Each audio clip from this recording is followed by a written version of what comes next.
Yes people, good morning, good evening, good afternoon. तो जो video देख रहा हूं सबके लिए कैसे हैं सब लोग। आई होप सो आप सब लोग जो बहुत बढ़िया रहे होंगे। मैं बता दूं मैं भी बहुत बढ़िया हूं। गाइस आज की इस क्लास के अंदर हम लोग जो करने वाले हैं अपने पेपर नंबर 2 कॉमर्स का जो पीवाईक्यू सीरीज हमने स्टार्ट कर रखी है उसका आखिरी सब्जेक्ट। अभी तक हम टोटल मिला के पेपर नंबर 2 के अंदर 10 यूनिट है और 10 में से हम 9 यूनिट के पीवाईक्यू 2012 से 2024 तक के हम कंप्लीट कर चुके हैं। और आज का जो वीडियो है इसके अंदर हम लोग स्टार्ट करने जा रहे हैं अपना last subject, that is the statics business stats. ठीक है, तो इसके 2012 से लेके 2024 के पीवाईक्यू को हम लोग जो है वो कवर करेंगे। 3 वीडियो के अंदर हम लोग जो है इसको कवर करेंगे। ओके, तो ये है अपना पार्ट नंबर फर्स्ट, जिसके अंदर हम लोग जो है 2012 से 2018 में जो क्वेश्चन आए थे स्टैट्स के 113 टोटल क्वेश्चन है, इनको हम लोग आज के इस वीडियो में कवर करेंगे। अगले जो 2 वीडियो होंगे उसके अंदर हम लोग जो है वो कवर करेंगे 2019 से 2024 के अंदर जो 150 क्वेश्चन आए हुए हैं स्टैट्स के, इनमें से 75 करेंगे पार्ट 2 में और 75 करेंगे पार्ट 3 में। ये होते ही अपना पूरा का पूरा जो पीवाईक्यूज है वो कंप्लीट हो जाएंगे। सिलेबस अपना हो गया, रिवीजन अपना हो गया और प्रैक्टिस अपना हो गया। यूनिट वाइज पीवाईक्यू जो यूनिट वाइज क्वेश्चन है वो अलग से हमने करे हैं, पीवाईक्यू अलग से हमने कर दिए, तो प्रैक्टिस भी अपना हो गया। अब जो है वो बात आती है किसका, मॉक का। तो अब आज से हम लोग जो है वो मॉक टेस्ट स्टार्ट करें। उसका जिन बच्चों ने हमसे कोर्स ले रखा है उनको तो फ्री मिलेंगे मॉक टेस्ट। ठीक है, और अगर कोई बच्चा जो एचपीएससी की तैयारी कर रहा है तो मैं आपको स्पेशली बता दूं उसके लिए 10 मॉक टेस्ट हम लोग जो आपको प्रोवाइड करवाएंगे। 10 तो पक्का ही है, क्या पता मैं 15 भी प्रोवाइड करवा दूं। ठीक है, डेली बेसिस पे एक मॉक टेस्ट आपको जो है वो मिलेगा और उसका बैच में लॉन्च कर रहा हूं, बहुत ही नॉमिनल प्राइस के ऊपर जो है वो बैच में लॉन्च करूंगा।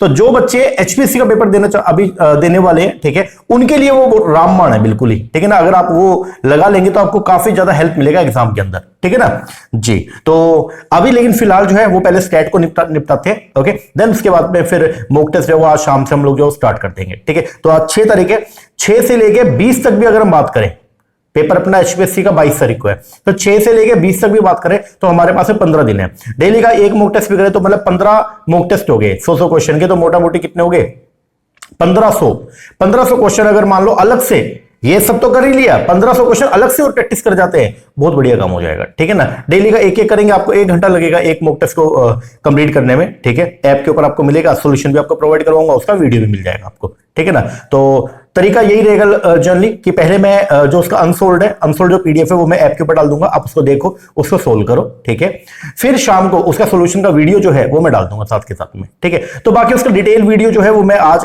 अपना ऐप पे भी और यूट्यूब के ऊपर भी प्रोवाइड करूंगा जो मॉक टेस्ट हम लॉन्च करने जा रहे हैं। ठीक है ना जी। तो अभी फिलहाल हम लोग जो स्टैट को करते हैं। अच्छा, एक छोटी सी इंफॉर्मेशन आपको दे दूं, अगर आप लोग भी तैयारी कर रहे हैं, अपकमिंग जो पेपर होने वाला है अभी 22 जून को एचपीएससी का, या जो 21 जून से अपने पेपर स्टार्ट हो रहे हैं नेट के, तो उसके लिए हमारा एक रिवीजन बैच चल रहा है, बहुत ही नॉमिनल प्राइस पे हम लोग उसको प्रोवाइड करवा रहे हैं। और उसके अंदर आपको जो है वो क्या मिलने वाला है, उसके अंदर आपको कंप्लीट सिलेबस जो है वो मिलने वाला है पेपर 2 कॉमर्स का, साथ में आपको जो है वो मिलने वाला है पीवाईक्यू, ठीक है, plus practice question plus revision videos. ये सब चीजें आपको बहुत ही नॉर्मल प्राइस पे हम लोग जो प्रोवाइड करवा रहे हैं, तो आपके एग्जाम के लिए जो कि काफी रेलिवेंट रहेगा। ओके जी, तो वो सब चीजें आपको हमारी मोबाइल ऐप है मोहित शर्मा क्लासेस के नेम से, उसका लिंक आपको डिस्क्रिप्शन मिल जाएगा। ओके, तो वहां पे आपको सब चीजें प्रोवाइड करवाई जाएंगी, जो भी सॉल्यूशंस हैं उनका मतलब जो पीडीएफ होती है, ठीक है, विद सॉल्यूशन और विदाउट सॉल्यूशन, वो भी आपको वहीं पे अवेलेबल हो जाएगा। ओके, तो वहां से देख के आप उसको प्रैक्टिस कर सकते हो। ठीक है जी, चलो अब आओ हम लोग स्टार्ट करते हैं। तो आज का वीडियो थोड़ा सा बड़ा भी बन सकता है क्योंकि इसके अंदर हम टोटल मिला के 113 क्वेश्चन को डिस्कस करने वाले हैं। ओके, तो 113 क्वेश्चन इसमें हम लोग जो डिस्कस करेंगे और प्रैक्टिकल क्वेश्चन भी है काफी, ठीक है, थ्योरी भी है, स्ट्रेट फॉरवर्ड भी है और एप्लीकेशन ओरिएंटेड क्वेश्चन भी है। तो हर चीज को अच्छी तरीके से हम लोग जो है वो निपटाएंगे। चलो शुरुआत करते हैं। सबसे पहला क्वेश्चन है, बोलता है विच of the following is not A restricted random sampling technique. इनमें से कौन सा रिस्ट्रिक्टेड रैंडम सैंपलिंग टेक्निक नहीं है। स्ट्रेटिफाइड, इसमें तो स्टेटा के बेस पर पॉपुलेशन, मतलब यहां पे हम क्या करते हैं, स्टेटा के बेस पर सैंपलिंग करते हैं। ठीक है, ये तो इसमें रिस्ट्रिक्शन होती है। जो सिंपल रैंडम सैंपलिंग है ना, इसमें कोई भी रिस्ट्रिक्शन नहीं है। इसके अंदर हम क्या करते हैं, जो भी एंटायर पॉपुलेशन है उनमें से जो है वो रैंडमली जो है वो क्या करते हैं, हम सैंपल को जो सिलेक्ट करते हैं। ठीक है, तो इनमें से कौन सा रिस्ट्रिक्टेड रैंडम सैंपलिंग टेक्निक नहीं है, तो वो है जी आपका सिंपलीफाइड रैंडम सैंपलिंग। तो देख लो एक बार, रिस्ट्रिक्टेड रैंडम सैंपलिंग टेक्निक का मतलब क्या होता है, it is typically involve constants और कंडीशन। एक ऐसी सैंपलिंग टेक्निक जिसके अंदर क्या लगती है, कंडीशन इंपोज होती है on how the samples are selected rather than allowing complete randomness. ठीक है ना। अब बाकी जो तीन है, स्ट्रेटिफाइड हो गया, सिस्टमैटिक हो गया, मल्टीस्टेज हो गया, इन तीनों के अंदर जो है वो क्या होता है, तीनों के अंदर कुछ ना कुछ जो है वो क्या कंडीशन इंपोज होती है। चलो जी सेकंड क्वेश्चन, क्लासिफिकेशन करना रिस्पोंडेंट का only on the base of the gender के बेस पर, तो उसको जो वो क्या बोलते हैं, तो इसको बोलते हैं बेसिकली क्या, नॉमिनल स्केल। चार तरह के अपने जो स्केल होते हैं, ठीक है, जिनके बेस पर हम लोग जो है वो क्या करते हैं, मेजरमेंट करते हैं। तो लेवल ऑफ मेजरमेंट के नाम पे अपने पास टोटल कितने होते हैं, चार, स्टेप बाय स्टेप वो बढ़ते रहते हैं। तो सबसे पहले नंबर पे क्या होता है, नॉमिनल, फिर होता है क्या आपका ऑर्डिनल, फिर आपका इंटरवल, और सबसे लास्ट में जो है वो क्या, रेशियो स्केल। ठीक है, तो ये समझो एक बार, नॉमिनल में तो क्या होता है, ओनली नेम्ड वेरिएबल, ऑर्डिनल में नेम्ड प्लस में ऑर्डर के अंदर होता है, इंटरवल में नाम भी होगा, फिर ऑर्डर भी होगा, और साथ में प्रोपोर्शनेट इंटरवल बिटवीन वेरिएबल, और रेशियो के अंदर क्या होगा, name, order, proportional interval between variable and can accommodate absolute zero. एक बार थोड़ा पढ़ा दूं आपको, नॉमिनल स्केल क्या होता है, नॉमिनल स्केल फर्स्ट लेवल है मेजरमेंट स्केल का, जिसके अंदर नंबर्स सर्व एज टैग और लेबल टू क्लासिफाई और identify the object. Nominal scale usually deal with the non numeric variable, nominal scale को यूज करते हैं कहां पे, जहां पे नॉन न्यूमेरिक वेरिएबल्स होते हैं और the number that do not have any value. ठीक है ना, तो nominal scale variable is classified into two और मोर कैटेगरी। इस मेजरमेंट के अंदर basically answer should fall either of the classes. ठीक है ना, ये क्या है, क्वालिटेटिव है। ठीक है ना, number are use here to identify the object, जैसे यहां पे कि जेंडर, तो जेंडर क्या, मेल और फीमेल। ठीक है, तो इसको बोलते हैं हम लोग क्या, नॉमिनल। ऑर्डिनल जो क्या होता है, ये सेकंड लेवल है किसका, मेजरमेंट का। इसमें हम रिपोर्ट करते हैं ordering and ranking of the data without establishing the degree of variation between them. ठीक है ना, ये भी क्या है आपका क्वालिटेटिव डेटा या कैटेगोरिकल डेटा होता है। ठीक है ना, it can be grouped, named और आल्सो रैंक। जैसे एग्जांपल यहां पे बता रखे हैं, ranking of the school student first, second, third, fourth. तो ये जो है इसको बोलते हैं हम लोग क्या, that is known as the ordinal scale.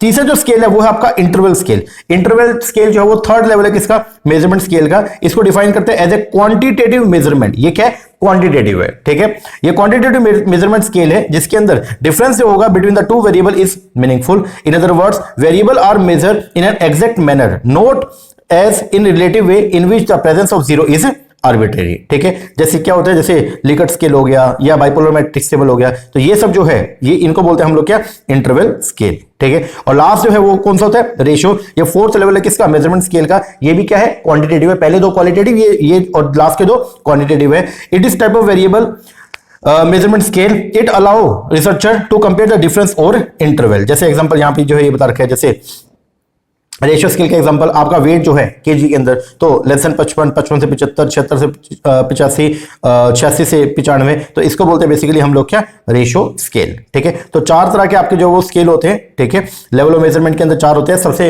जो स्टार्टिंग होती है वो नॉमिनल, नॉमिनल के बाद में क्या आएगा, ऑर्डिनल, फिर इंटरवल, और लास्ट में जो हो क्या, रेशियो।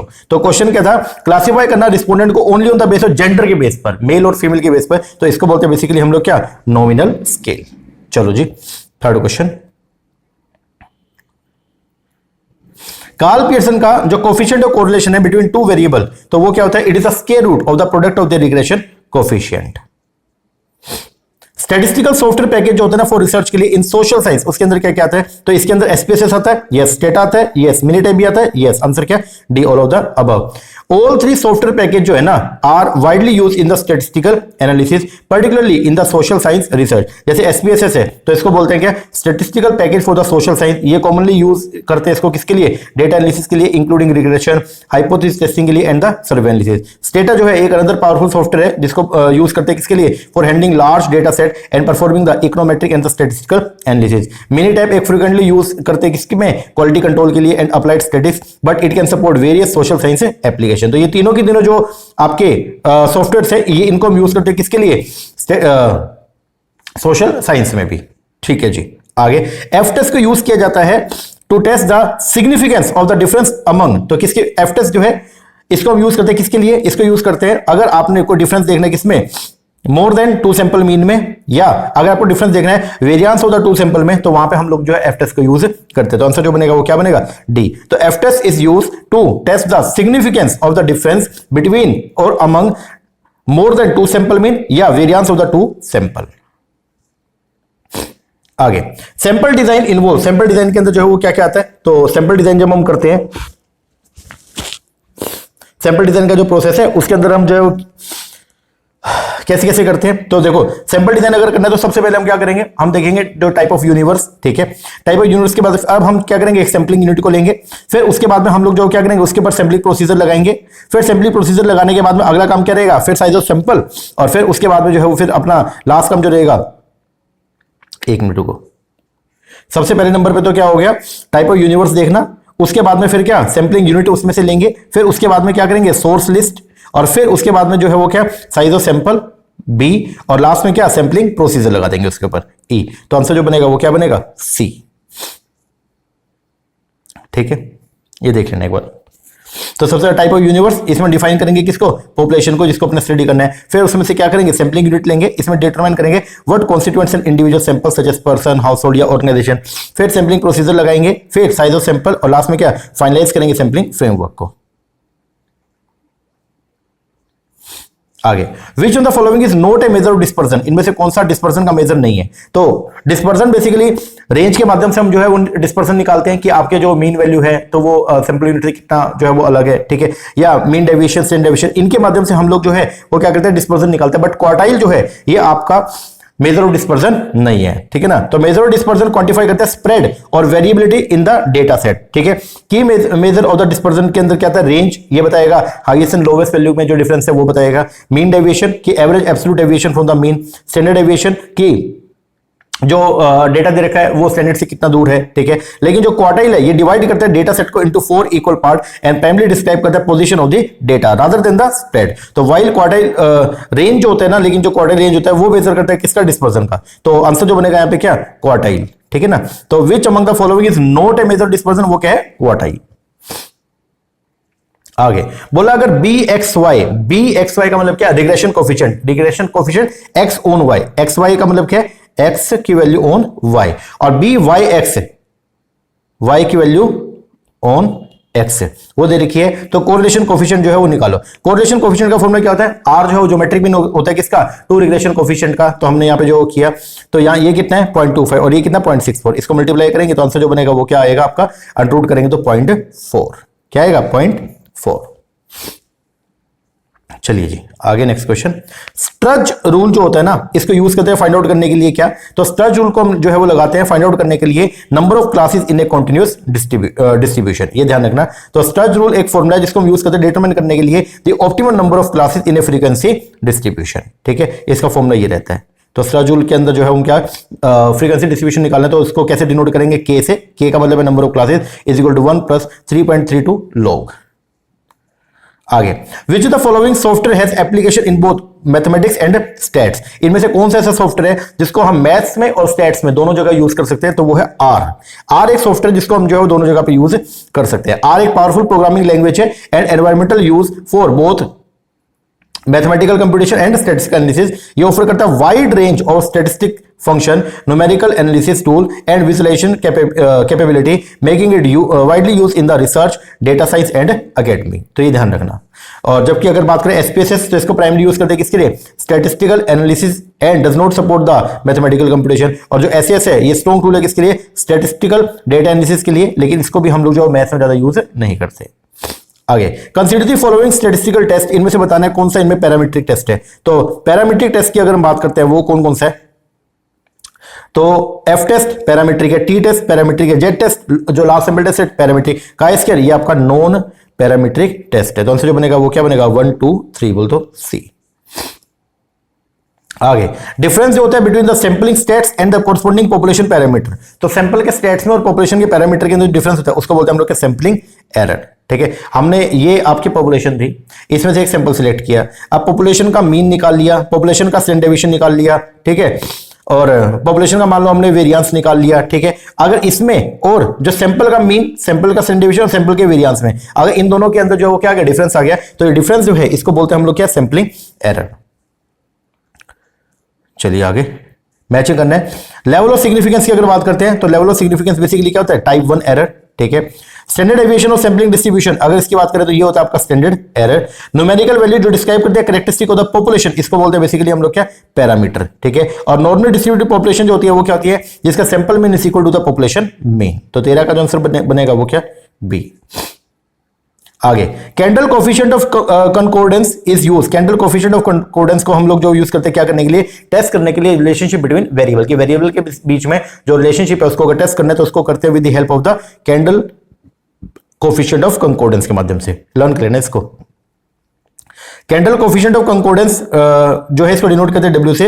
ये एक नॉन पैरामीट्रिक स्टैट्स है जिसको यूज करते हैं to measure the degree of agreement among multiple ranking of the same set of object. ये क्वांटिफाई करता है consistency of the ranking across different जज और रेटर। आगे, which of the following software are use for data processing, इनमें से किन software को हम यूज करते हैं किसके लिए, डेटा प्रोसेसिंग के लिए। एक्सेल को यूज करते हैं, यस। एक्सेस को यूज, एमएस एक्सेस को यूज करते हैं, यस। एसपीएसएस को, यस। स्टार को नहीं, पीएसडब्ल्यू को, यस। लर्न कर लेना इसको, आंसर जो बनेगा वो क्या बनेगा, ए। तो ये चार सॉफ्टवेयर को हम लोग जो वो क्या करते हैं, यूज करते हैं किसके लिए, डेटा प्रोसेसिंग के लिए। लेकिन स्टार जो है is not widely recognised as a common data processing tool in this context. आगे, फ्रॉम ए पॉपुलेशन जिसका मीन जो है वो कितना है, 220 है, स्टैंडर्ड डेविएशन कितना, 30 है। एक सैंपल आपने ड्रोन किया, 36 was drone at random, choose the standard error of the sampling distribution and choose the correct answer from the following. ठीक है, तो एक पॉपुलेशन है जिसका पॉपुलेशन का मीन कितना 220 और स्टैंडर्ड डेविएशन कितना 30। अब इसमें से हमने सैंपल ले लिया, ठीक है, 36 का सैंपल ले लिया रैंडमली, ठीक है। कैलकुलेट करो standard error of the sampling distribution. तो अगर स्टैंडर्ड एरर निकालते तो फॉर्मूला क्या है, स्टैंडर्ड एरर का फॉर्मूला होता है स्टैंडर्ड डेविएशन अपॉन में अंडर रूट n। अब यहाँ पे स्टैंडर्ड डेविएशन देगा कितना 30, सैंपल साइज है वो कितना 36 है, इसको आप पुट करेंगे तो आंसर क्या आएगा 5। आंसर क्या 5, ठीक है। तो स्टैंडर्ड, थोड़ी तबीयत खराब है, एडजस्ट कर लेना। स्टैंडर्ड एरर की अगर बात करते हैं तो फॉर्मूला जो है स्टैंडर्ड एरर का वो क्या होता है, standard deviation upon under root n।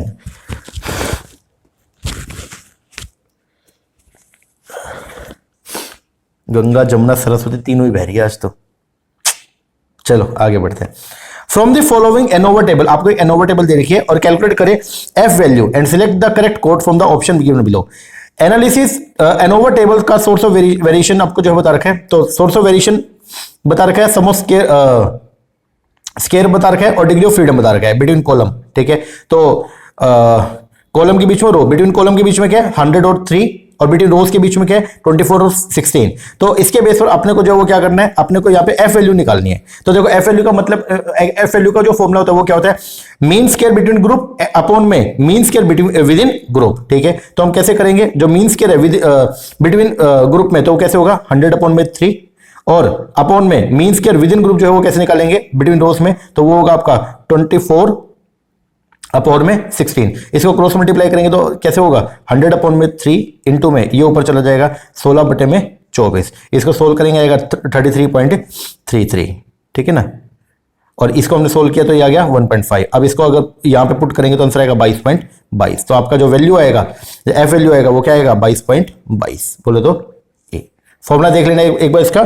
अगर एफ वैल्यू आपको निकालनी है तो उसके लिए हम इस फॉर्मूला को यूज करते हैं। एफ वैल्यू का फॉर्मूला जो है वो क्या, mean square between group upon mean square with in group, ठीक है। तो बिटवीन ग्रुप निकालेंगे तो कैसे करेंगे, सम ऑफ स्क्वायर दे रखे अपॉन में डिग्री ऑफ फ्रीडम, और विद इन ग्रुप में करना है तो सम ऑफ स्क्वायर कितना है 24 अपॉन में डिग्री ऑफ फ्रीडम कितना 16, ठीक है ना। तो ये एमएसबी अपॉन में एमएसडब्ल्यू, इसको सोल्व करेंगे तो आंसर आएगा 22.22। आगे, for a hypothesis test alpha दे रखा है 0.05 और बीटा दे रखा है 0.10। तो यहाँ पे पावर ऑफ टेस्ट निकालो। पावर ऑफ टेस्ट का फॉर्मूला क्या होता है 1 माइनस में बीटा, तो 1 माइनस में बीटा, बीटा कितना है 0.1, ठीक है। तो 1 माइनस में 0.1 करेंगे तो आएगा 0.9। तो पावर ऑफ बीटा जो है, पावर ऑफ टेस्ट जो आएगा वो क्या है 0.9। तो पावर ऑफ टेस्ट कैसे निकालते हैं 1 माइनस में बीटा करके। बीटा रिप्रेजेंट करता है probability of committing type 2 error. Alpha क्या होता है टाइप 1 और बीटा क्या होता है टाइप 2 एरर, ठीक है। तो हमने यहाँ पे इसको पुट कर दिया, आंसर आएगा 0.9। आगे, Which one of the following statement is or are correct with respect to the decision support system? Decision support system के बारे में कुछ इन्फॉर्मेशन दे रखी है, आपको बता रहे कौन सी इन्फॉर्मेशन जो है वो क्या सही है। सबसे पहला, decision support system is used by middle level management, ये बात एकदम करेक्ट है। डिसीजन सपोर्ट सिस्टम अप्लाई होता है टू मोस्टली स्ट्रक्चर प्रॉब्लम पे, नहीं, जो अनस्ट्रक्चर प्रॉब्लम वहां पे भी हम इसको अप्लाई करते हैं, तो ये गलत हो गया। डिसीजन सपोर्ट सिस्टम रिलाई करता है on mathematical model for analysis, ये बात एकदम करेक्ट है। DSS is large heuristic base, नहीं, तो आंसर क्या आएगा, ओनली दो ही जो है वो क्या है आपका करेक्ट है, वो है 1 और 3। आगे, फाइंड करो chi-square value for the following. Expected और ऑब्जर्व फ्रीक्वेंसी आपको दे रखी है यहाँ पे, ठीक है। तो एक्स इवेंट का दे रखा है एक्सपेक्टेड 60 और ऑब्जर्व 52, और वाई का दे रखा है एक्सपेक्टेड 40 और इसका ऑब्जर्व कितना 48। अब इसके बेस पर अपने को जो है वो क्या करना है chi-square की वैल्यू निकालनी है। फॉर्मूला जो होता है इसका वो क्या होता है, ऑब्जर्व माइनस एक्सपेक्टेड फ्रीक्वेंसी का स्क्वायर अपॉन में एक्सपेक्टेड फ्रीक्वेंसी। तो इसको पहले एक्स का निकाल लो, ये कैसे निकलेगा, observe frequency minus expected upon में एक्सपेक्टेड, ठीक है। तो हमने यहाँ पे इसको जो पुट किया और ये सोल्व कर लिया, इसको ये आ गया 1.067। फिर वाई का दे रखा है ऑब्जर्व फ्रीक्वेंसी जो कितनी है, वाई की ऑब्जर्व फ्रीक्वेंसी है कितना 48 और एक्सपेक्टेड कितना 40। तो 48 माइनस 40 अपॉन में 40 और इसका ये स्क्वायर हो जाएगा, तो इसको हमने कर लिया 1.6। तो अब का स्क्वायर की वैल्यू निकालनी है तो दोनों को क्या कर लो, ऐड कर लो, दोनों को ऐड किया तो आंसर आ गया 2.667। ये फॉर्मूला होता है, इसको ध्यान रखना।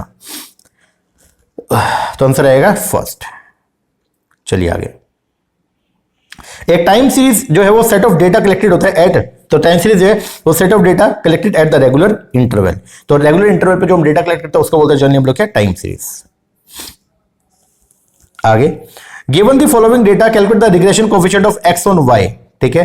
पियर्सन कोएफिशिएंट कोरिलेशन कोएफिशिएंट मतलब आर की वैल्यू दे रखी है कितना 0.8, regression coefficient Y on X जो है वो दे रखा है 0.8, ठीक है। अब इसके बेस पर आपको जो है वो करेक्ट आंसर जो है बताना है, तो आपको बी एक्स वाई निकालना है, मतलब रिग्रेशन कोएफिशिएंट एक्स और वाई निकालना है आपको। तो देखो आर का फॉर्मूला जो क्या होता है, आर ज्योमेट्रिक मीन होता है, ठीक है। तो R is equal to under B x Y into B Y X, yes. तो यहाँ पे आर की वैल्यू मेरे को दे रखी है, तो अगर मैं आर स्क्वायर करूंगा तो यहाँ से अंडर जो क्या हो जाएगा, कैंसिल हो जाएगा, यस। तो यहाँ पे आर का वैल्यू मुझे जो है वो दे रखा है, वो कितनी है 0.8। तो आर स्क्वायर होगा तो 0.8 का स्क्वायर बोलो, yes, is equal to B x Y निकालना है इंटू बी वाई एक्स मेरे को दे रखा है 0.8। अब इसको बी एक्स वाई अगर मेरे को निकालना है तो ये 0.8 का स्क्वायर मतलब 0.8 इंटू में 0.8, यस, और अपॉन में ये वाला नीचे आ जाएगा, ठीक है। सोल्व करेंगे आंसर आएगा 0.8। चलिए आगे, What kind of test from the following option is the right test to use when the hypothesis for testing are stated as H0 बोलते नल हाइपोथेसिस दे रखे हैं, population mean is equal to the sample mean, ठीक है। मतलब population mean जो equal है किसके, सैंपल मीन के। और H1 बोलता है, बोलते अल्टरनेट हाइपोथेसिस बोलता है population mean is not equal. तो नॉट इक्वल है तो अप साइड भी जा सकता है, डाउन साइड भी जा सकता है। तो यहां पे कौन सा लगेगा, टू टेल टेस्ट। कौन सा होगा, टू टेल टेस्ट। तो इस यहां पे हम कौन से टेस्ट को जो वो लगाएंगे तो वो है आपका टू टेल टेस्ट। एक क्या बोलता है, पॉपुलेशन मीन इज इक्वल है सैंपल मीन के, ठीक है। जो पॉपुलेशन मीन इक्वल है किसके, सैंपल मीन के।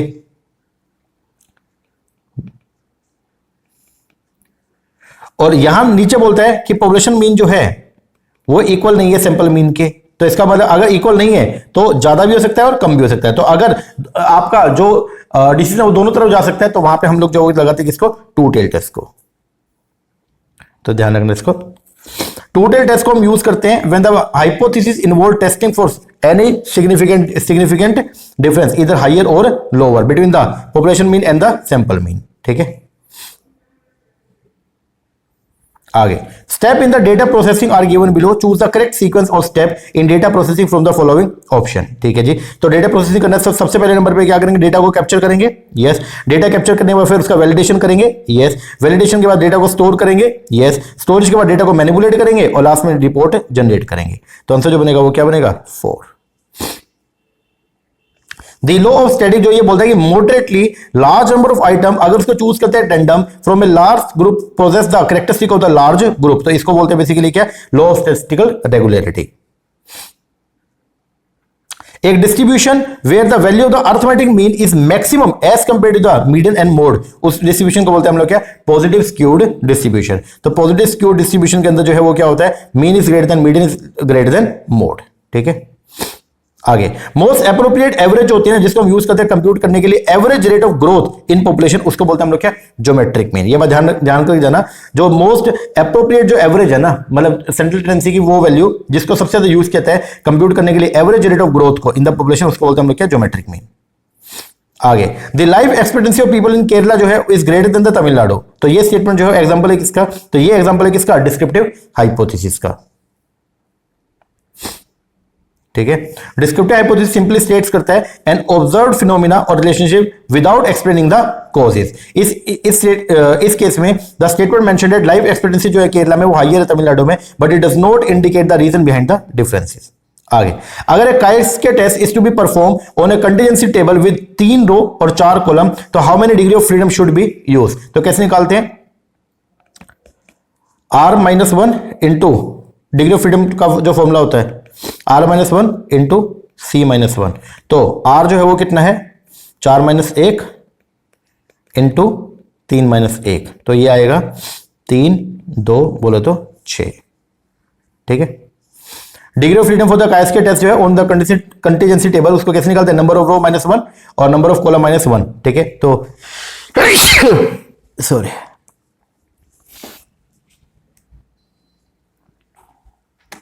इसको पुट करेंगे, वैल्यू पुट करो,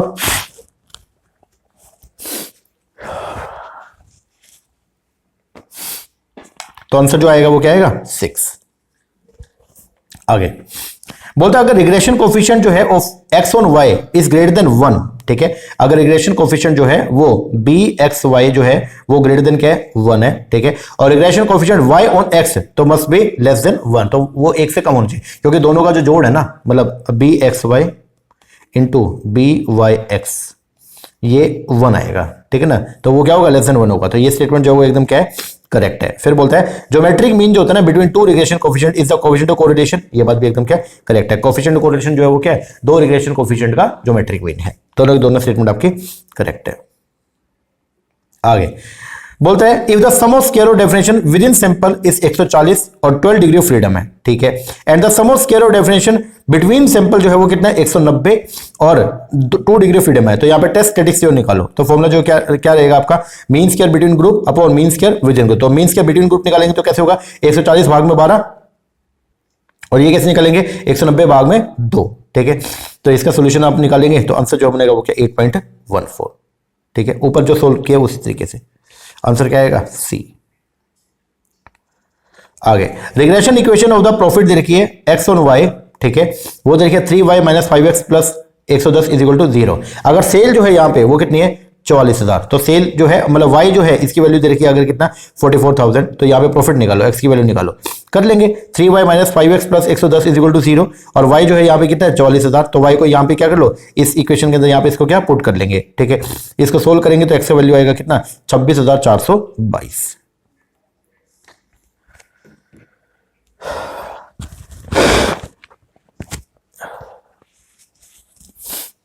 चलिए आगे,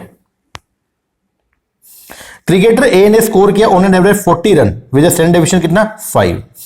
स्कोर ऑफ प्लेयर बी का और सी का जो दे रखा है 75 और 90, और स्टैंडर्ड डेविएशन कितना दे 10 और 18। Arrange the player in the descending order of consistency, तो कंसिस्टेंसी के बेस पर जो इनको क्या करो अरेंज करो। फॉर्मूला जो रहता है इसका वो क्या रहता है, अगर आपको कोफिशिएंट ऑफ वेरिएशन निकालना है तो उसका फॉर्मूला करेगा स्टैंडर्ड डेविएशन अपॉन में मीन। तो तीनों का मैंने जो है निकाल लिया, अब इसको अरेंज करेंगे कंसिस्टेंसी के बेस पर, तो मोस्ट कंसिस्टेंट जो है वो क्या आएगा ए, उसके बाद फिर बी, और उसके बाद में फिर सी। तो ये देख लेना एक बार, ठीक है। तो आंसर जो बनेगा वो क्या बनेगा ए। आगे arrange the following, choose the most suitable test that can be apply to examine the influence of one factor on the different group. तो वो था आपका क्या एफ टेस्ट, उसको हम यूज करते हैं। एक मशीन प्रोड्यूस करती है 20 defective article in A batch of 400, ठीक है जी। फिर बोलता है आफ्टर ओवरहोलिंग, जब हमने मशीन को सही करवा लिया तो वो प्रोड्यूस करती है 10% डिफेक्ट इन बैच ऑफ 300। तो किस टेस्ट ऑफ हाइपोथेसिस को हम अप्लाई करें to the above situation, examine करने के लिए whether the machine has improve or not. अब मशीन इंप्रूव हुई है या नहीं हुई, तो इंप्रूवमेंट के लिए हम लोग ये देखेंगे कि अब जो है नंबर ऑफ डिफेक्ट क्या हो जाएंगे कम। तो आपका जो टेस्ट रहेगा वो क्या रहेगा 1 टेल रहेगा, 2 टेल नहीं होगा। अब कैसा होगा 1 टेल। तो यहां पे हम लोग जो वो क्या करने वाले हैं, यहां पे हम लोग जो लगाएंगे test of significance of difference between 2 sample proportion, और यहां क्या रहेगा 1 टेल टेस्ट। तो 2 आम सैंपल लेंगे और दोनों के अंदर जो डिफरेंस देखेंगे और 1 टेल की तरफ देखेंगे, ठीक है ना। तो यहां पे लगाएंगे test of significance of differences between 2 sample proportion, और यहां पे क्या होगा 1 टेल टेस्ट लगेगा। आगे which one of the following option deal with the process of making estimate, prediction and decision. तो इसको जो क्या बोलते हैं, इसको बोलते हैं इन्फ्रेंशियल स्टैटिक्स। तो इन्फ्रेंशियल स्टैटिक्स जो है it involve making estimate, prediction and decision based on the sample data. ये हेल्प करते हैं drawing conclusion about the large population by analysing a subset of data. आगे a hypothesis test is being perform for a process जिसके अंदर type 1 error will be very costly but type 2 error will be relatively inexpensive and unimportant, which is the following would be the best choice for alpha. तो best choice जो है type 1 in this test जो है वो क्या रहेगा, वो रहेगा जी आपका 0.01। तो 1% लेवल ऑफ सिग्निफिकेंस के ऊपर, ठीक है। टाइप 1 एरर अकर करता है when we incorrectly reject the null hypothesis even though it is true, और टाइप 2 जो है वो क्या बोलता है एक्सेप्ट करना null hypothesis when it is a false, ठीक है। सिंस टाइप 1 जो है वो बहुत ही क्या कॉस्टली है, तो we need to minimise the probability of making this error. तो उसके लिए हम लोग जो वो क्या करेंगे type 1 represent by alpha which is significance level of test, तो इसको बिल्कुल लोअर करेंगे। तो 5% लेवल ऑफ सिग्निफिकेंस नहीं, 1% लेवल ऑफ सिग्निफिकेंस के ऊपर जो वो काम करेंगे। तो एक lower alpha reduce the risk of falsely rejecting HO, ठीक है। This is important when type 1 error have severe consequences. आगे, अगर डिपेंडेंट वेरिएबल जो है वो क्या होता है, इंक्रीज होता है as a independent variable increase, ठीक है, इन एन एस्टिमेटिंग इक्वेशन, तो कोफिशिएंट ऑफ कोरिलेशन जो है वो किस रेंज के अंदर होगा? अगर डिपेंडेंट वेरिएबल जो बढ़ रहा है, मतलब इंडिपेंडेंट वेरिएबल के बढ़ने पर डिपेंडेंट वेरिएबल जो है वो भी क्या हो रहा है, बढ़ रहा है, तो ये जो है वो कैसा होगा, पॉजिटिव। ये कैसा होगा, पॉजिटिव। और वो कैसा होगा, 0 से 1 के बीच में, उसकी वैल्यू जो आपको मिलेगी वो 0 से 1 के बीच में मिलेगी, ठीक है।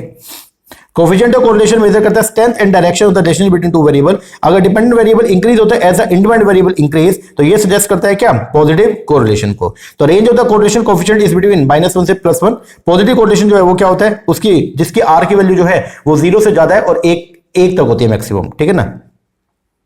चलो आगे, असर्शन दे रखिए, when there is an evidence of a linear relationship, ध्यान देना, between two variable, it may not always mean a independent और dependent relationship between the two variable. ये बात एकदम क्या सही है। बोलता है अगर लीनियर रिलेशनशिप है ना दो वेरिएबल के बीच में, मतलब अगर एक्स वेरिएबल बढ़ेगा तो वाई भी बढ़ रहा है, ठीक है, और अगर x जो है वो क्या हो रहा है, कम हो रहा है, तो y जो है वो भी क्या हो रहा है, कम हो रहा है। अगर दो वेरिएबल के बीच में ऐसा लीनियर रिलेशनशिप है तो इसका मतलब ये नहीं है, it may not always mean कि एक डिपेंडेंट और इंडिपेंडेंट रिलेशनशिप हो। ये बात एकदम क्या करेक्ट है। रीजन बताइए, क्योंकि बिकॉज जब भी रीजन आते तो यहां पे अपने को क्या लगाना है, बिकॉज, क्योंकि कैजुअल रिलेशनशिप जो है ना between the two variable may not imply A reasonable theoretical relationship between the to. ये बात एकदम क्या करेक्ट है।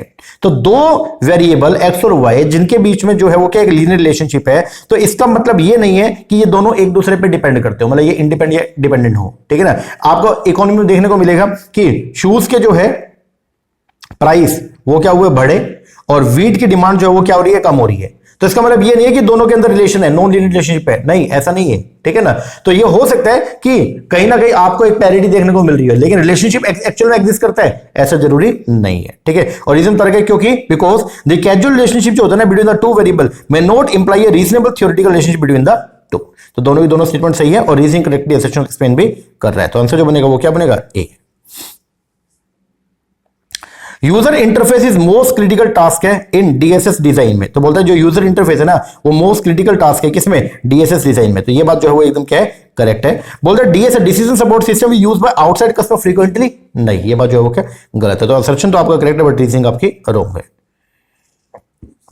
आगे, expected value should be at is 5 to apply the chi square test. बोलता है जो एक्सपेक्टेड वैल्यू है ना वो कम से कम 5 होनी चाहिए अगर आपको क्या लगाना है, काइस्कियर टेस्ट। ये बात जो है वो एकदम क्या करेक्ट है। बिकॉज यहां पे बता रखा है बिकॉज क्योंकि काइस्कियर डिस्ट्रीब्यूशन प्रोवाइड करता है एक adequate approximation of the sampling distribution. Yes, दोनों की दोनों स्टेटमेंट सही है और रीजनिंग करेक्टली असर्शन एक्सप्लेन भी कर रहा है। आगे, in a decision problem having 4 possible alternative decision और 6 पॉसिबल स्टेट ऑफ नेचर है, तो पे ऑफ टेबल जो है उसके अंदर क्या होगा, तो पे ऑफ टेबल के अंदर जो है 24 पे ऑफ होंगे। कितने होंगे, 24। तो अल्टरनेट डिसीजन कितने, 4, और स्टेट ऑफ नेचर जो है कितना, 6, तो टोटल पे ऑफ जो होगा वो कितना होगा, 24, ठीक है ना। तो पे ऑफ टेबल एक डिसीजन एनालिसिस है, structured with alternate decision as rows and state of nature जो है वो क्या, कॉलम। तो total number of payoff in the table is calculate as follow, ठीक है। तो टोटल पे ऑफ कैसे निकालते हैं, number of alternate decision into number of state of nature. Mathematical formula for joint probability जो है PAB is equal to PA upon B into PB hold when, ये कब होल्ड करता है, जब इवेंट जो है वो क्या स्टैटिस्टिकली एक दूसरे पे क्या करते हैं, डिपेंड करते हैं। B याद करके जाना इसको। आगे, which on the following statement is the correct interpretation of the P value of less than 0.01 in hypothesis testing, ठीक है। तो वो क्या है, if there is a overwhelming evidence to infer that the alternative hypothesis जो है वो क्या ट्रू है, ठीक है ना। तो अगर अल्टरनेटिव हाइपोथेसिस ट्रू है ना तो वहां पे हमारा जो इंटरप्रिटेशन होगा वहां पे P वैल्यू जो है वो क्या होगा, लेस देन 0.01 होगा। आगे मैचिंग करना है। चार्ल्स बेबेज अगर इसकी बात करें तो इन्होंने दिया था कंप्यूटर डिजाइन। हर्बर्ट ए सीमन की अगर बात करते हैं तो इन्होंने दिया था आपका डिसीजन मॉडल। फिर टिम बर्नर ली की बात करें तो ये HTML, और मार्क एंडरसन जो है वो क्या, मोसाई। तो 47 का क्या बनेगा, D. Which of the following is not probability sampling method? इनमें से कौन सा probability sampling method नहीं है? Simple random sampling probability sampling है, cluster sampling probability, judgment sampling जहां पे judgment के बेस पर होता है, तो यहाँ पे जो है वो randomly आप कुछ भी नहीं, तो judgment के बेस पर होगा, तो ये probability sampling method नहीं है, C। The research carry out to expand the knowledge of a particular field, उसको जो है वो क्या बोलते हैं, इसको बोलते हैं basic research। ठीक है। इन यूनिवेरिएट डेटा, अगर यूनिवेरिएट डेटा एनालिसिस है तो टी टेस्ट को यूज करते हैं when the data are in the form of, जब डेटा जो है वो किस फॉर्मेट के अंदर होता है, metric data with one sample. नहीं, अगर यूनिवेरिएट डेटा है, ठीक है, तो टी टेस्ट को हम यूज करेंगे when the data in the form of metric data with independent two sample. हाँ, डी। आगे, to show the trend for a variable which on the presentation method is use. तो अगर आपने trend show करना है तो किस प्रेजेंटेशन मेथड को हम यूज करते हैं, तो वहां पे यूज करते हैं किसको, लाइन ग्राफ को। लाइन ग्राफ के माध्यम से हम लोग जो है वो ट्रेंड बेसिकली अपने को देखने को मिलता है, उसको यूज करते हैं। Which on the following objective is not the objective secondary data collection. इनमें से कौन सा सेकेंडरी डेटा कलेक्शन का ऑब्जेक्टिव नहीं है। आइडेंटिफाई करना प्रॉब्लम, ये ऑब्जेक्टिव है। टेस्ट करना hypothesis for a relevant present problem, ये आपका सेकेंडरी डेटा कलेक्शन का ऑब्जेक्टिव नहीं है, क्योंकि अगर सेकेंडरी डेटा है तो इसका मतलब जो डेटा ऑलरेडी जो है वो निकाला हुआ है, ठीक है। जबकि हाइपोथेसिस टेस्टिंग के अंदर हम लोग जो है वो क्या करते हैं, कोई प्रॉब्लम का सॉल्यूशन ढूंढ रहे होते हैं, तो वहां पे डेटा जो है ना वो पहली बार जो है वो मतलब वहां पे हम प्राइमरी डेटा को यूज कर रहे होते हैं, ठीक है, तो इसको हम यूज नहीं करते। आगे, in the hypothesis testing procedure a researcher may commit type 2 error in which the following condition। तो type 2 error जो है वो कब होगी, जब false null hypothesis को हम क्या कर ले, accept कर ले। C, which on the following tenet is not correct in the context of central limit theorem। इनमें से central limit theorem के बारे में कोई बात बता रखी है, कौन सी बात जो है वो सही नहीं है। तो बोलता है if a population from which a sample is drawn is normally distributed, तो sampling distribution of mean जो है वो क्या होगा, normal होगा for all size, सही है। mean of the sampling distribution of mean is the population mean, ये बात भी सही है। अगर population is not normal from which the sample is drawn, तो sampling distribution mean is it not normal, नहीं, ये बात जो है सही नहीं है। sampling distribution mean तो हमेशा क्या होगा, normal होगा, तो ये जो है वो सही नहीं है, ठीक है। The transformation of raw data into a form that will make them easy to understand and interpret, arranging and manipulating data to generate information, इसको बेसिकली हम क्या बोलते हैं, डिस्क्रिप्टिव एनालिसिस। तो descriptive analysis refer to the process जिसमें हम transform करते हैं रो डेटा को किसमें, स्ट्रक्चर फॉर्मेट के अंदर, that make it easier to interpret and understand, ठीक है। It involve techniques such as data summarisation, visualisation and statistical analysis help to generate meaningful information from raw data. Which of the following is not an accounting software package? इनमें से कौन सा accounting software package नहीं है, Sage M, ये accounting software package नहीं है। Sage M does not appear to be recognized accounting software package। Sage primarily offer करता है product like Sage XC 300, 100, 50, but Sage M is not listed among their accounting solution। which of the following formula is used to calculate the probable error of the correlation coefficient between two variable, जहां पे n pair of observation है, तो ये जो probable error जो है वो क्या होता है, वो 2/3 होता है किसका, स्टैंडर्ड एरर का, ठीक है। तो फॉर्मूला ये जो है 0.6745 मतलब 2/3 हो गया, और ये किसका होता है, आपका स्टैंडर्ड एरर। और क्या स्टैंडर्ड एरर कैसे निकलता है, 1 - r स्क्वायर अपॉन में √n। तो फॉर्मूला क्या रहेगा, 0.6745 इंटू में 1 - r स्क्वायर अपॉन में √n फर्स्ट, ठीक है। तो ये ध्यान रखना, probable error is equal to 2/3 किसका, स्टैंडर्ड एरर का, ठीक है। आगे, इफ द पॉपुलेशन जो है वो कैसी है, हेट्रोजीनियस है, Which one of the following probability sampling method is more appropriate। तो अगर पॉपुलेशन जो है वो क्या होमोजीनियस नहीं है बल्कि कैसी है, हेट्रोजीनियस है, तो किस मेथड को हम लोग जो यूज करते हैं, स्ट्रेटिफाइड सैंपलिंग मेथड को। Which the following relating to the normal distribution are not correct। कौन सी बात सही नहीं है, तो बोलता है कोफिशिएंट ऑफ स्क्यूनेस जो है वो क्या आएगा, 3, ये बात जो सही नहीं है। ये मीसोकर्टिक होता है, ये बात तो सही है। मीन डेविएशन जो है वो 2/3 होता है स्टैंडर्ड डेविएशन का, ये बात जो है सही नहीं है। ये कवर करता है मीन +- 2 स्टैंडर्ड डेविएशन कवर करता है 95.45% एरिया को, ये तो सही है। मीन मीडियन मोड इक्वल होते हैं, yes. Standard error normally variate करता है, जेड से has mean 1 and standard deviation 0, नहीं, ये बात भी सही नहीं है। तो आंसर जो आएगा वो क्या आएगा, 1, 3 एंड 6, 1, 3, 6 मतलब फर्स्ट। तो यहां पे बता रखा है हर एक का कोफिशिएंट स्क्यूनेस जो 3 होगा, नहीं, नॉर्मल डिस्ट्रीब्यूशन जो है सिमेट्रिकल होता है, और जहां पे स्क्यूनेस है वो क्या रहेगी, 0। दूसरा मीसोकर्टिक है, ये बात तो करेक्ट है। मीन डेविएशन 2/3 होता है स्टैंडर्ड डेविएशन का, नहीं, ये जो सही नहीं है, ठीक है। फिर उसके बाद मीडियन मोड इक्वल है, yes. Standard deviation normally variate करता है, जेड हैज मीन 1 है स्टैंडर्ड डेविएशन 0, नहीं, ये बात भी सही नहीं है, ठीक है। मीन 0 होता है और स्टैंडर्ड डेविएशन 1 होता है, उल्टा लिख रखा है।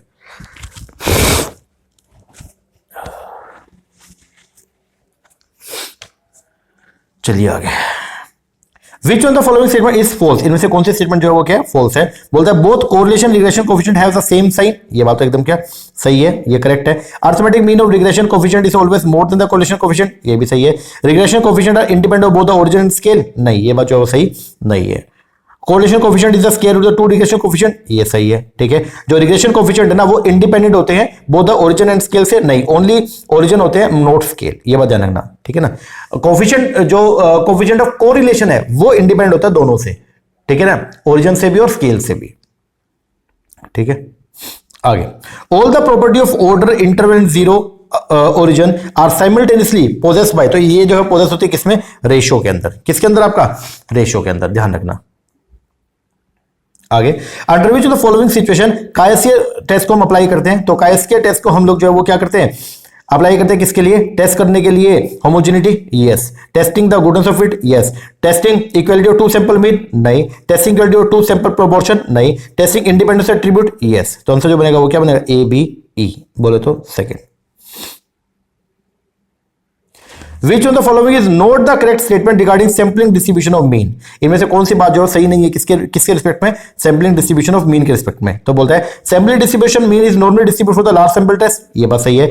Sampling distribution mean is normally distribute for the small size sample drawn from not normally distribute population, नहीं, सेकंड, ये सही नहीं है। Accepting the null hypothesis when it is false is called a level of significance, इसको क्या बोलते हैं, level of significance बोलते हैं क्या। अगर हम एक्सेप्ट करते हैं किसको, नल हाइपोथेसिस को, जब वो फॉल्स है तो उसको लेवल ऑफ सिग्निफिकेंस बोलेंगे, नहीं, इसको बोलते हैं टाइप 2 एरर, ये टाइप 1 एरर नहीं है, तो ये क्या हो गया, रॉन्ग हो गया, ठीक है। 1 - b पावर टेस्ट है, ये बात तो सही है। Critical value of z states for a two tail test 5% level of significance 1.96 होती है, यस। तो कौन सी स्टेटमेंट गलत है, ओनली स्टेटमेंट 1, ये स्टेटमेंट आपकी रॉन्ग है, बाकी दोनों आपकी क्या है, ट्रू है। आगे the process of thoroughly checking the collected data to ensure optimum quality level, उसको हम क्या बोलते हैं, इसको बोलते हैं वैलिडेशन। क्या बोलते हैं, वैलिडेशन। तो वैलिडेशन बेसिकली जो है वो क्या, एक प्रोसेस है जिसके अंदर हम क्या करते हैं, थोरोली चेकिंग करते हैं किसका, कलेक्टेड डेटा को एंश्योर करने के लिए ऑप्टिमम क्वालिटी लेवल, ठीक है ना।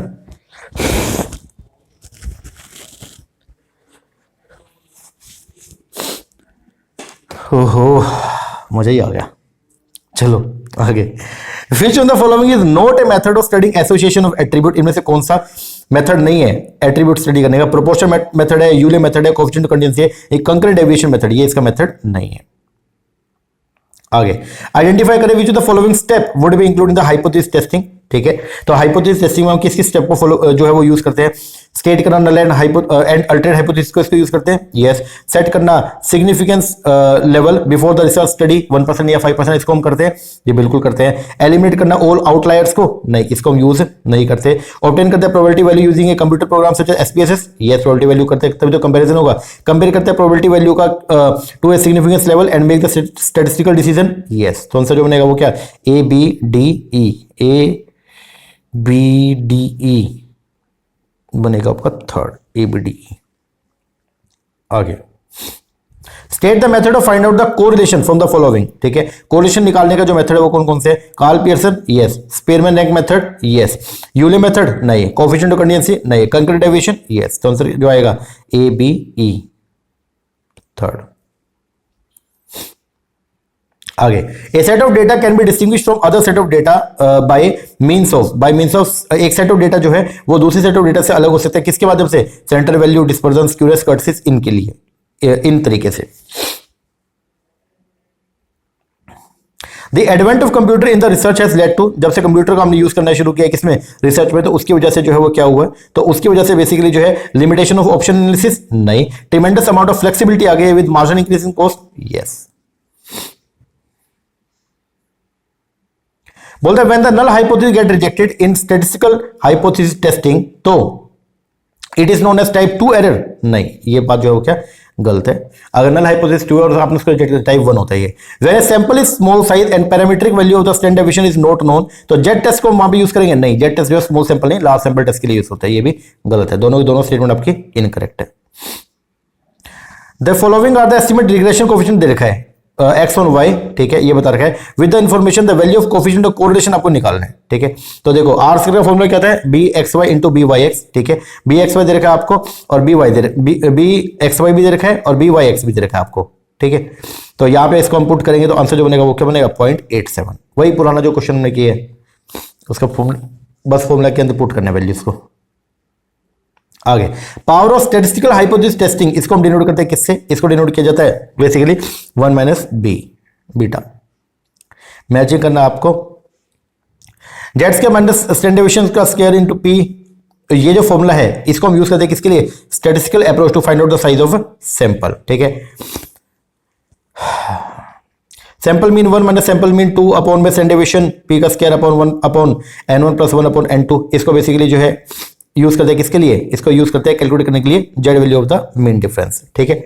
म्यू 4 अपॉन में म्यू 2, इसको हम जो है वो यूज करते हैं किसके लिए, कर्टसिस निकालने के लिए। और फिर standard deviation sample 1 standard deviation का स्क्वायर अपॉन सैंपल 1 और स्टैंडर्ड डेविएशन स्क्वायर सैंपल 2, इसको हम यूज करते हैं किसके लिए, कैलकुलेट करने के लिए value of the F ratio. तो आंसर जो बनेगा वो क्या, second.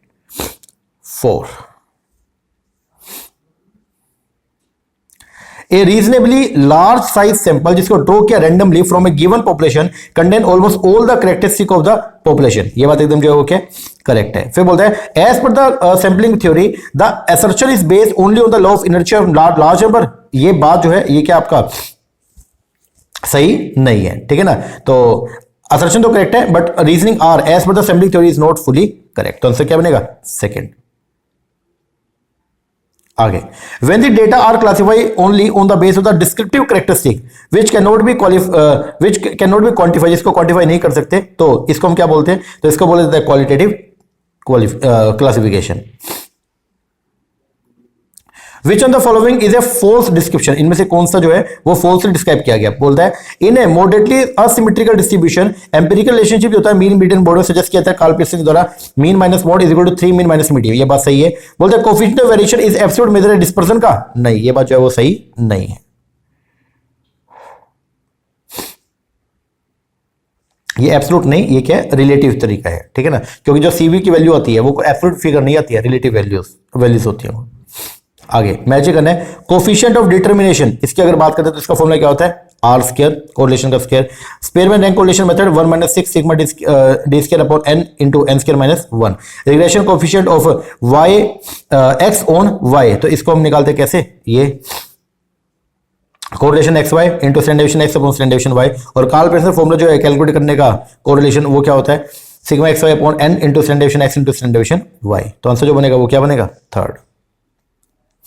When the null hypothesis is true, but as per the hypothesis testing it is rejected, तो it is known as a beta type error in the hypothesis testing, तो ये बात जो है वो क्या गलत है, ये टाइप बीटा नहीं है, ये अल्फा होता है, बोलो टाइप 1 एरर होता है ये, ठीक है। तो बोलता है chi square is exclusive non parametric test, ये बात जो है वो क्या करेक्ट है, chi square जो है वो क्या नॉन पैरामीट्रिक टेस्ट है, तो आंसर जो बनेगा वो क्या बनेगा आपका स्टेटमेंट 1 तो आपका जो है वो क्या फॉल्स है और 2 आपका ट्रू है।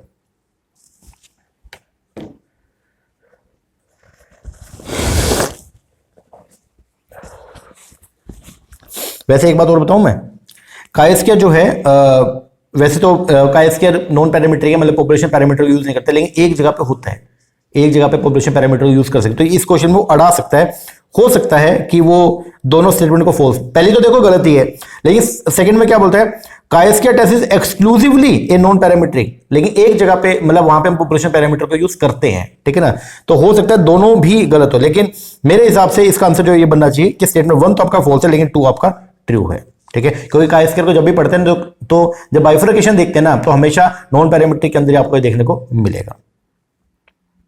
आगे कंप्यूटर जो रिकॉग्नाइज करता है डेटा को एज डिस्क्रीट सिग्नल, ठीक है, उसको बोलते हैं बेसिकली हम लोग क्या डिजिटल कंप्यूटर। आगे which one the following is not the characteristic of the normal distribution, सबसे पहला मीन मीडियन बोर्ड जो है वो क्या इक्वल होते हैं, ये तो कैरेक्टरिस्टिक है। टू टेल जो होती है और the normal extend to the infinity in both direction but never touch the horizontal axis, ये बात सही है। For different value of the standard deviation height of the mean ordinary remain the same, नहीं ये बात जो सही नहीं है, तो आंसर क्या आएगा थर्ड, इसको पढ़ लेना एक बार, ठीक है ना। Height of the normal distribution जो पीक है डिपेंड करता है किस पे स्टैंडर्ड डेविएशन पे, जब स्टैंडर्ड डेविएशन बढ़ता है तो curve spread out and peak decrease, और जब स्टैंडर्ड डेविएशन घटता है तो पीक जो है वो टॉलर होता है एंड नैरोवर, ठीक है ना, तो ये ध्यान रखना। तो इसका मतलब मीन ऑर्डिनरी की जो हाइट है वो जो है वो चेंज होती रहती है। Which on the following formula is used to calculate the standard error of the coefficient of correlation between 25 paired observation of a sample, तो उसके लिए हम लोग यूज करते हैं किसको 1 - r² अपॉन n - 2, ये फॉर्मूला अपना। आगे बोलता है non parametric test are based on some assumption about the parent population from which the sample has been drawn. नहीं, नॉन पैरामीट्रिक टेस्ट के अंदर आप लोग ये अजम्पशन मतलब पॉपुलेशन पैरामीटर के बारे में कोई अजम्पशन लेके चलते हो? नहीं, ऐसा नहीं होता। नाम ही नॉन पैरामीट्रिक है, मतलब पॉपुलेशन पैरामीटर को हम यहां पे कंसीडर नहीं करते। फिर बोलता है स्टैंडर्ड डेविएशन जो है of the sampling distribution mean is known as the standard error of mean. ये बात जो वो क्या ट्रू है, तो आंसर जो बनेगा वो क्या 4। स्टेटमेंट 1 तो आपकी फॉल्स है लेकिन 2 आपकी ट्रू है।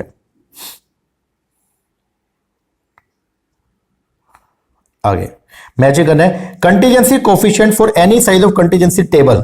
इसको निकालते हैं, ये फॉर्मूला रहेगा अपना x² plus n।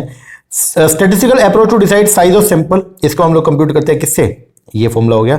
Finite population multiplier की अगर बात करते हैं तो इसका फॉर्मूला जो है वो क्या n capital N minus small n upon n minus 1। और स्टैंडर्ड ऑफ मीन का फॉर्मूला क्या? Standard deviation upon 1/n। तो फॉर्मूला इसका जो रहेगा सॉल्यूशन वो क्या रहेगा? सेकंड। द एब्सोल्यूट वैल्यू जो होती है of the difference between N unbiased estimate and the corresponding population parameter, उसको बोलते हैं सैंपलिंग एरर। ये बात जो है वो क्या करेक्ट है। बोलता मल्टी स्टेज सैंपलिंग एक restricted non probability based sampling method है। क्या मल्टी स्टेज सैंपलिंग आपका नॉन प्रोबेबिलिटी है? नहीं, ये आपका क्या इनकरेक्ट है। तो आंसर जो बनेगा 85 का वो क्या बनेगा आपका थर्ड। स्टेटमेंट 1 तो करेक्ट है बट सेकंड आपकी इनकरेक्ट है, ठीक है ना। तो ध्यान रखना मल्टी स्टेज सैंपलिंग एक restricted non probability based sampling technique है, ये इनकरेक्ट है because multi stage sampling is a probability based sampling technique है जिसको यूज करते हैं रिफाइन करने के लिए sample in multi stages while maintaining random selection at each stage.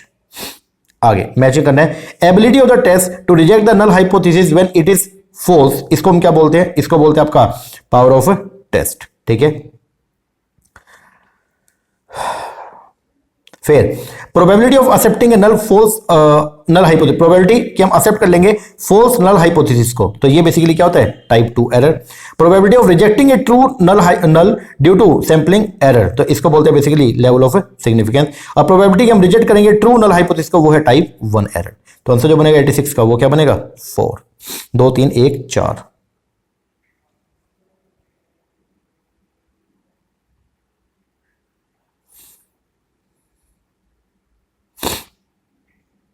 चार 3 1 2 सही है। 4 3 1 2 यार क्या कर रहा हूं मैं?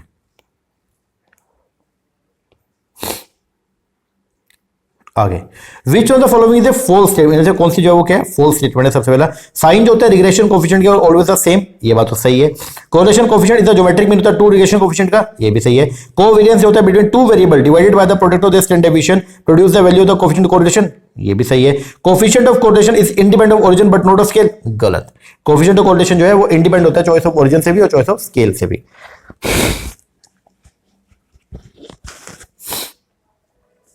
चाहे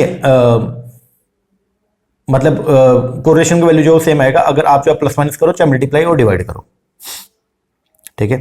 if the two regression coefficient दे रखा है आपको 0.8 और 0.2, तो coefficient value of the coefficient correlation निकालना है।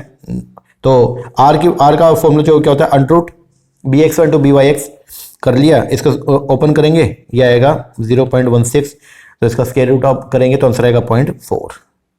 Third process of arranging data into new order, उसको बोलते हैं मैनिपुलेशन ऑफ डेटा। ये ध्यान रखना इसको सीक्वेंसिंग नहीं बोलते, इसको बोलते हैं manipulation. Which of the following statement is false regarding the normal distribution, ठीक है जी। सबसे पहला मीन मीडियन बोर्ड नॉर्मल डिस्ट्रीब्यूशन के कोइंसाइड होते हैं, yes. Within 1 plus minus 1.96 standard deviation, ये limit from mean value area under the distribution is 99%, नहीं ये होता है 95%, ठीक है ना। तो 1.96 जो है वो 5% लेवल ऑफ सिग्निफिकेंस की वैल्यू होती है, तो ये आपका गलत है।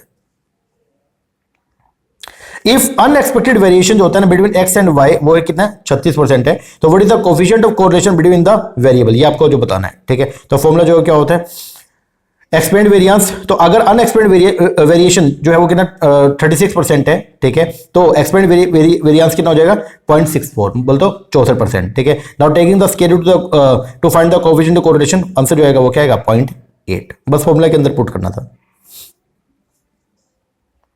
आगे Which of the following is the formula to calculate standard error of the mean difference of the two sample group, तो फॉर्मूला जो रहता है वो रहेगा आपका स्टैंडर्ड डेविएशन 1 का square upon n1 upon plus standard deviation 2 का स्क्वायर अपॉन n2 इसका अंडर रूट, तो आंसर जो बनेगा 192 का वो क्या बनेगा second.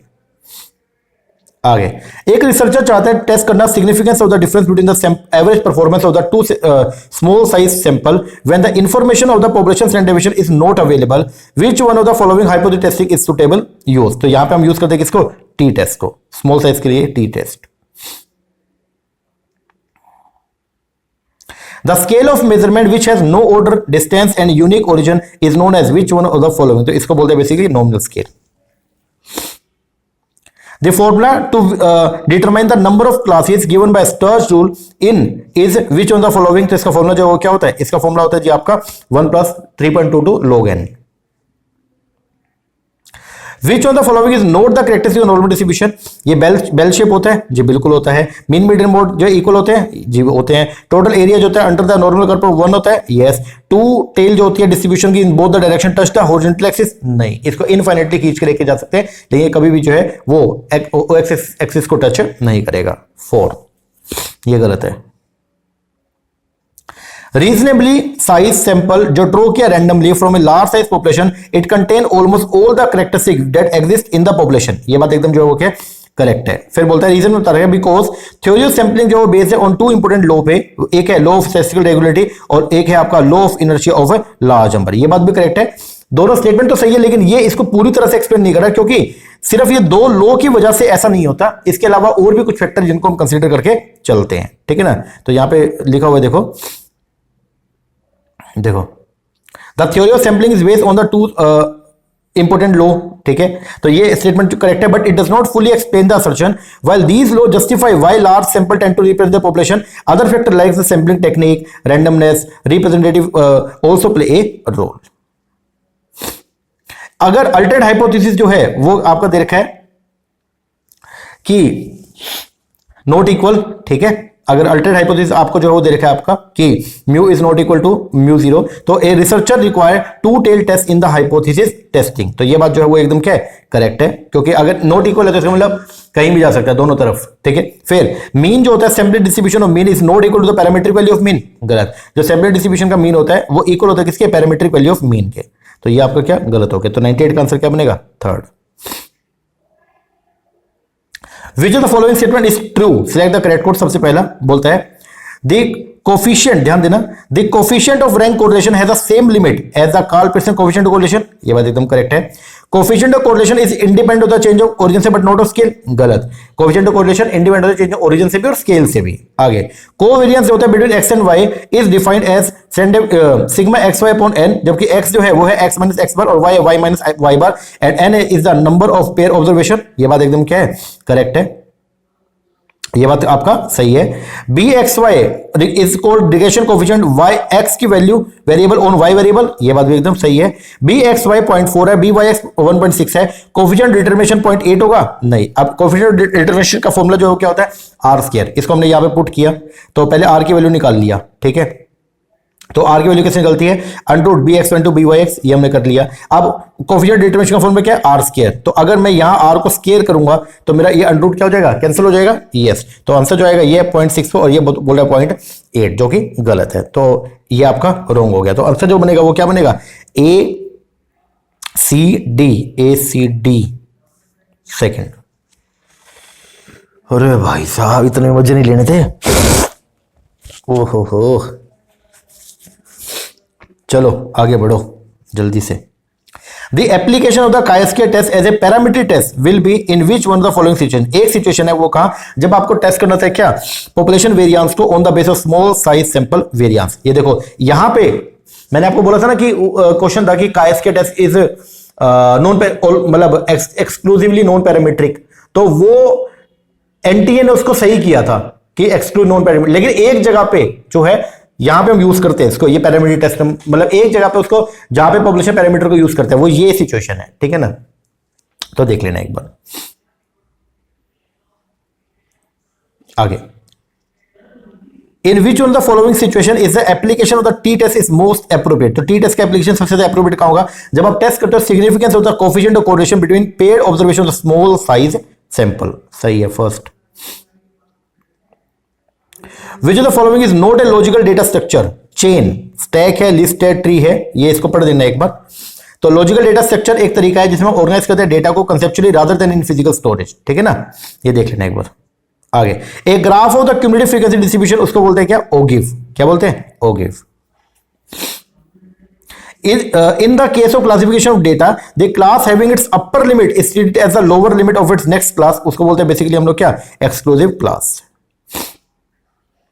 For a standard normal probability distribution, the mean and the standard deviation are, तो mean जो है वो क्या होता है 0 और standard deviation क्या होगा 1, normal probability distribution के अंदर मैच करना है। स्टैंडर्ड एरर ऑफ मीन, ये बेसिकली जो हो क्या, ये स्टैंडर्ड डेविएशन होता है of the sample distribution of mean based on point estimate of the mean of the population. इसको अगर हम निकालते हैं तो ये कैसे होता है, it is the mean of the sampling distribution of mean.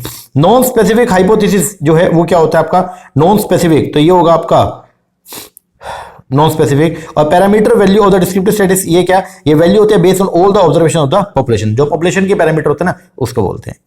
तो आंसर जो बनेगा वो क्या बनेगा, फर्स्ट।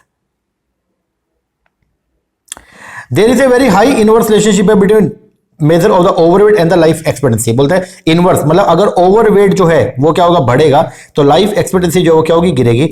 तो विच of the following value of the coefficient of correlation is consistent with the statement. तो हाई जो इनवर्स रिलेशनशिप आपको देखने को मिलेगा कहां, पहली बात तो नेगेटिव है, और नेगेटिव सबसे ज्यादा कहां देखने को मिलेगा, ये -0.8, ठीक है ना। तो देखो वेरी हाई इनवर्स रिलेशनशिप जो होता है ना, that is what variable increase and the other decrease significantly.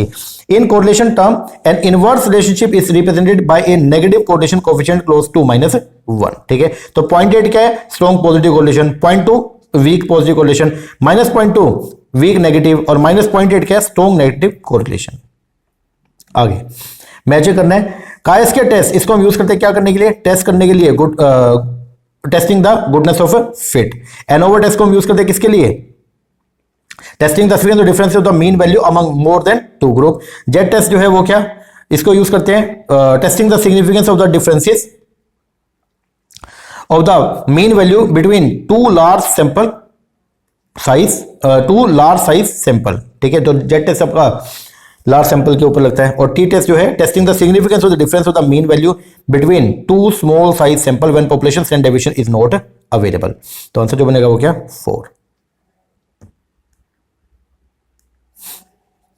आगे, if A perpendicular on x axis from the point of intersection of both less than and more than frequency curve is drawn, तो ये value आपको provide करेगा किसका, median का। तो ध्यान रखना, इन ए क्यूमुलेटिव फ्रीक्वेंसी जो ग्राफ होता है ओगिव, तो लेस देन और more than frequency curve represent करता है क्यूमुलेटिव डिस्ट्रीब्यूशन को। पॉइंट ऑफ इंटरसेक्शन होता है ऑफ दीस टू कर्व का, वो इंडिकेट करता है किसको, मीडियन को। आगे दो स्टेटमेंट दे रखे हैं, ज्योमेट्रिक मीन जो होता है ना of the two regression coefficient of x and y variable give the value of the coefficient of correlation. ये बात जो है वो क्या करेक्ट है। फिर बोलते हैं अगर population distribution is not normal and sampling distribution mean prepared by the taking small sample size, तो सैंपलिंग डिस्ट्रीब्यूशन मीन जो है वो नॉर्मल नहीं होगा। ये बात एकदम क्या करेक्ट है, दोनों की दोनों स्टेटमेंट आपकी करेक्ट है। आगे, which of the following statement related to the sampling theory are correct. पहला बोलता है the value of the statistical measure based on the sample unit are known as the value of stats, उसको sample के मतलब stats बोलते हैं, ये बोलते हैं। In a simple random sampling technique element of the population and the unit of the sample are different, नहीं ये बात जो सही नहीं है। स्नोबॉल सैंपलिंग टेक्निक जो है प्रोबेबिलिटी बेस्ड सैंपलिंग टेक्निक है, नहीं प्रोबेबिलिटी बेस्ड सैंपलिंग टेक्निक नहीं है। Law statistical regularity and the law of inertia of large number are the main basis of the sample to become representative of the population, ये बात एकदम क्या correct है। तो आंसर क्या आएगा 1 and 4। और आज का लास्ट क्वेश्चन हमारा, द प्रोबेबल एरर जो होता है और the coefficient of correlation is calculated by which one of the following. तो प्रोबेबल एरर जो है वो क्या होता है आपका 2/3 ऑफ द स्टैंडर्ड एरर। तो स्टैंडर्ड एरर का फॉर्मूला क्या है 1 - r² अपॉन में अंडर रूट n, ठीक है ना। तो यहां पे जो रहेगा 113 का वो क्या रहेगा जी आपका b 0.6745 बोलता, ये क्या हो गया 2/3 हो गया, और अंडर रूट 1 - r² अपॉन में अंडर रूट n। तो फॉर्मूला जो रहेगा वो क्या, आंसर जो आएगा वो क्या b। ओके जी, लो जी ये हो गया अपना कंप्लीट। अब आप इसको निपटा लो, ठीक है। तो 113 क्वेश्चन हमने आज के करने थे, वो हमने निपटा दिए। अब ये बढ़िया तरीके से आप कर लेना इसको। इसका जो सोल्ड पीडीएफ है वो भी मैं ऐप के ऊपर डाल दूंगा। और अब मिलते हैं अपन नेक्स्ट वीडियो में, ठीक है, जिसके अंदर हम इसके जो सेकंड पार्ट है इसको करेंगे, ठीक है ना। तो इसको हम निपटाएंगे पहले, और फिर थर्ड पार्ट, और फिर शाम को आज अपने को वो भी करना है क्या, HPSC का मॉक टेस्ट, उसको स्टार्ट करना है। ठीक है, मैं पहले दवाई ले आता हूं, उसके बाद ये शुरू करते हैं। ठीक है जी, चलो एक बार इतना करो, बाकी मिलते हैं नेक्स्ट वीडियो में, तब तक के लिए थैंक यू वेरी मच।